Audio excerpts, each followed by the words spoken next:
Si Leorio ang isa sa 4 na bida ng Hunter x Hunter. Nakilala natin siya sa kwento bilang isang mabuting tao at maaasahang kaibigan.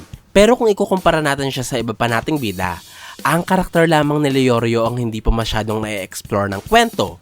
Marami pa tayong hindi alam sa kanya, kagaya ng kung gaano na siya kagaling sa panggagamot at kung gaano nakalawak ang karanasan niya sa paggamit ng NEN. Ang mga impormasyong ito, idol, ay maaaring gusto na din sagutin ng may akda ng kwento na si Yoshihiro Togashi. Dahil sa tingin ko, siniset-up niya ang karakter ni Leorio para pagbidahan ng pinaka-inaabangang arc ng Hunter x Hunter. Ito ang Dark Continent arc. Sigurado ako mga idol na si Leorio ang magiging pinakamahalagang karakter dito, magiging MVP at magiging pinakasentrong bida ng Dark Continent. Sasabihin ko sa inyo mga idol ang lahat ng ebidensyang makikita sa kwento kung paano ko nasabing si Leorio ang magiging pinakabida ng Dark Continent. Ang una sa mga rason kaya ako nasabing si Leorio ang magiging pinakamahalagang karakter sa Dark Continent arc ay dahil sa lugar na ito makikita ang kanyang pinaka-goal sa kwento. Ang bawat isa sa 4 nating bida mga idol ay merong mga pangunahing layunin kaya ginusto nilang maging hunter at kaya sila nag-umpisa sa kanilang mga kwento. Ang mga main goals na ito ay isa-isang naabot ng ating mga bida. Halimbawa si Gon na ang layunin noong una ay mahanap ang kanyang ama na si Jing. Napagtagumpayan nito ng bata sa Chairman Election arc. Si Killua naman ay merong pangarap na makakawala sa landas ng pagiging assassin at magkaroon ng kalayaang makapili ng kanyang buhay. Naabot niya ito noong hinayaan siya ng kanyang pamilya na makasama ang kapatid na si Aloka sa paglibot sa buong mundo. Si Kurapika naman ay gustong maipagiganti ang malagim na sinapit ng kanyang angkan at mahanap ang mga pulang mata ng kurta. Si Kurapika ang bida ngayon sa Succession Contest arc, kaya sigurado ako na bago matapos ang yugtong ito ng kwento, matatapos na ni Kurapika ang kanyang goal. Isa na lamang sa 4 nating mga bida ang hindi pa natatapos ang layunin. Ito nga si Leorio.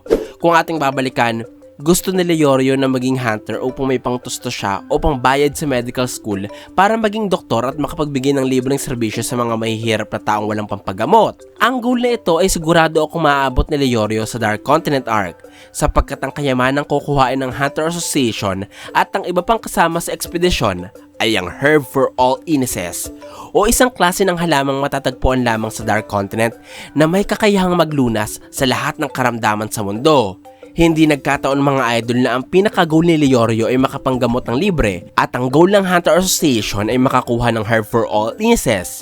Tiyak na pinalano ito ng may akda dahil gusto niya na si Leorio ang makakuha ng halaman para matapos niya ang kanyang pinakalayunin katulad ng iba pa nating bida. Ang pangalawang dahilan mga idol kung bakit magiging MVP si Leorio sa Dark Continent arc ay dahil sa kanyang mga kakayahan.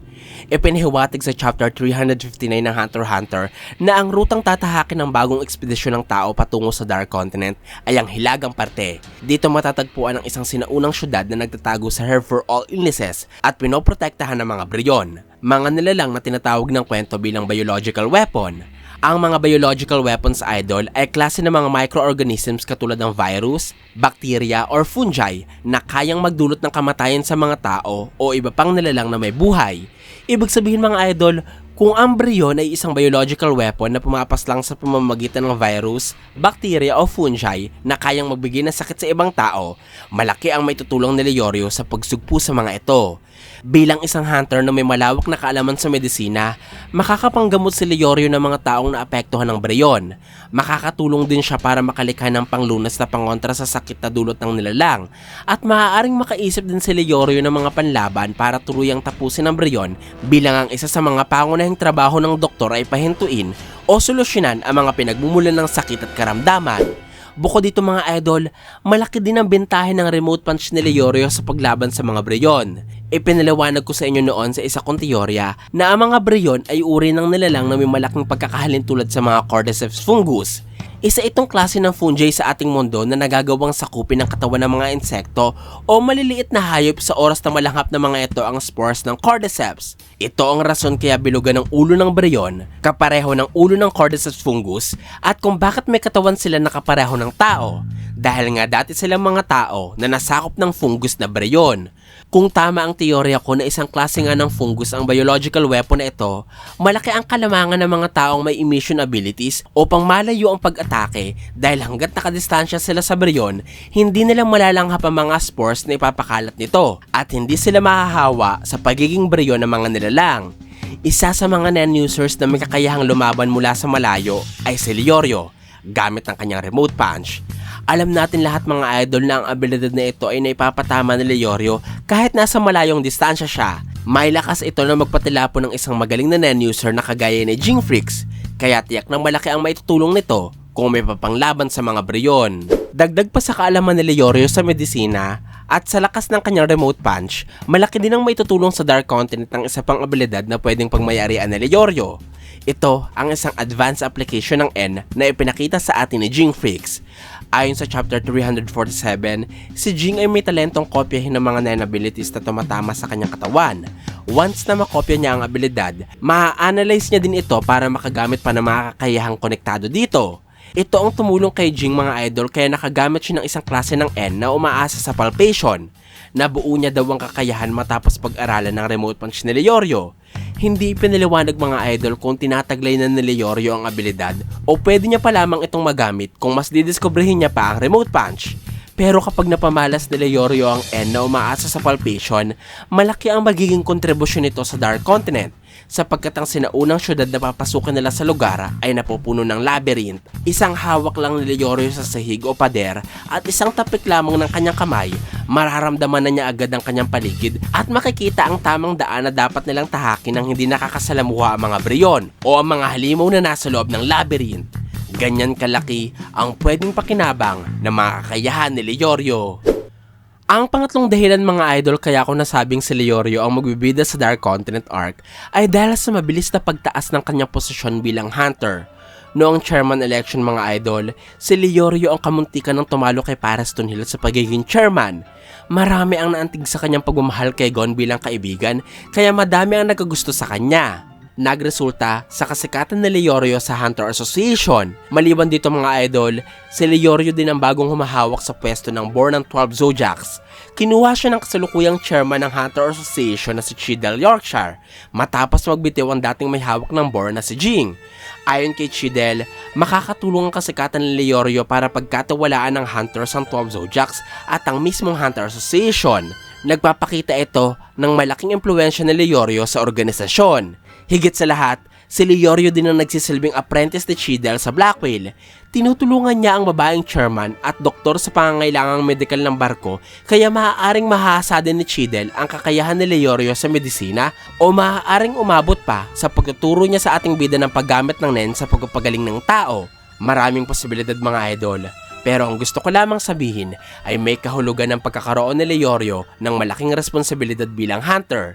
Tiyak na paghahanda ito ng kwento para sa malaking role ni Leorio sa hinaharap at ito nga ay ang pagbibida ng kanyang karakter sa Dark Continent Arc. Ang pang-apat na rason kaya ako nasabing magbibida si Leorio sa Dark Continent Arc ay dahil siya ang sinesetup ng kwento para iligtas si Kurapika. Inireveal ng kwento mga idol na ang napakalakas na Emperor Time ni Kurapika ay merong malaking kapalit.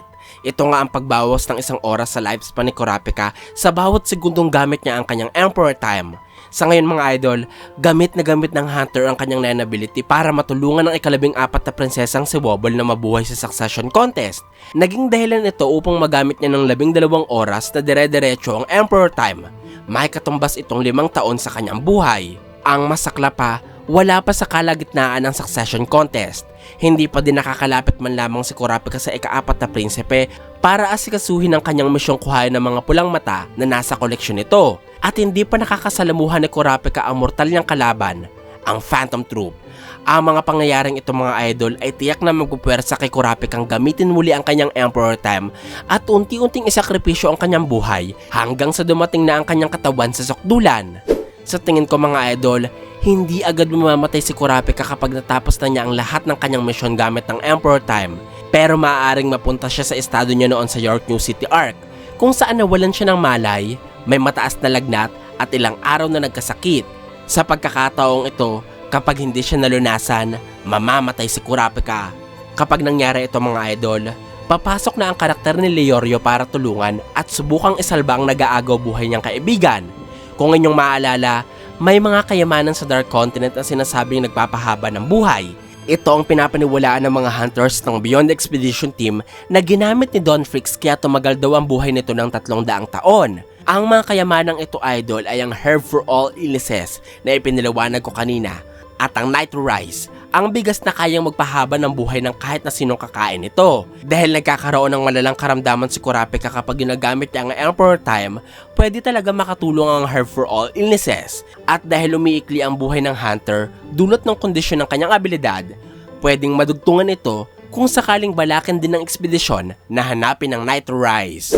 Maaaring sikapin ni Leorio na makuha ang kahit na anuman sa kayamanang ito para matulungan si Kurapika. Kung ating babalikan mga idol, malaki ang hugot ni Leorio sa pagliligtas ng kanyang kaibigan mula sa bingit ng kamatayan. Wala siyang nagawa noong namatay ang kababata niyang si Pietro. Kaya noong Segon naman ang nag-aagaw buhay sa ospital, ginawa niya ang lahat para iligtas ang kaibigan. Ultimo ang paglahok niya sa chairman election at ang pagmamakaawa sa lahat ng hunters ng association. Kahit di nakaligtas si Gon mula sa kamatayan, lubos ang paghingi ng tawad ni Leorio kay Gon dahil walang nagawa ang binata para matulungan ng kanyang mga kaibigan. Ang nararamdamang ito ni Leorio ay maaaring daladala niya pa din hanggang ngayon, kaya posibleng pinangako niya sa kanyang sarili na mas magpapalakas pa siya at sisiguraduhin niyang may magagawa na siya kapag kailangan ng tulong ng kanyang mga kaibigan. Sa madaling salita mga idol, sa Succession Contest Arc, dadating na si Kurapika sa limitasyon ng kanyang kakayahan kaya malalagay sa bingit ng kamatayan ng kanyang buhay. Pero gagawin ni Leorio ang lahat ng kanyang makakaya para mailigtas ang buhay ni Kurapika sa pamamagitan ng pagkuha ng mga kayamanan sa Dark Continent, ang lugar kung saan siya magpapakitang gilas. Ang panglima at huling patunay mga idol na si Leorio ang magiging MVP sa Dark Continent ay dahil siya na lamang ang namumukod tanging bida sa istorya na walang pinagbibidahang arc. Yung masasabi natin kanya talaga. Si Gon ang nagmamay-ari talaga ng Hunter Examination Arc, si Killua naman ang Zoldyck Family Arc, at si Kurapika ang sa York New City Arc. Si Gon at Killua ang nagbibida sa Heaven's Arena Arc, Grid Island Arc, at Chimera Ant Arc. Si Kurapika naman ang nagdadala ng Succession Contest Arc kasama ang mga sikat na hunters na sila Jing, Pareston at Hisoka. Samantalang si Leorio ay medyo napansin lamang sa Chairman Election Arc, pero kung tutuusin ay hindi niya ito na solo dahil mas nagbida din dito si Killua. Sa makatuwid, si Leorio na lamang ang natatanging karakter na walang sariling arc na masasabing sa kanya. Kaya tingin ko, ipagkakaloob kay Leorio ang pinakakapanapanabik at pinakainaabangang arc sa Hunter x Hunter. Ito ang Dark Continent Arc. Ito po ang aking paliwanag sa arc na pagbibidahan ni Leorio. Sana po ay nagustuhan niyo ang aking paliwanag. Kung meron po kayong tanong at gustong idagdag, wag po kayong mahihiyang magkomento sa ibaba. At kung gusto niyo rin naman ng iba pang kwento ng anime, i-search nyo lamang ang JETV sa inyong mga social media accounts gaya ng YouTube at Facebook. Maraming salamat po sa inyong walang sawang suporta. Ako po si JE, hanggang sa muli!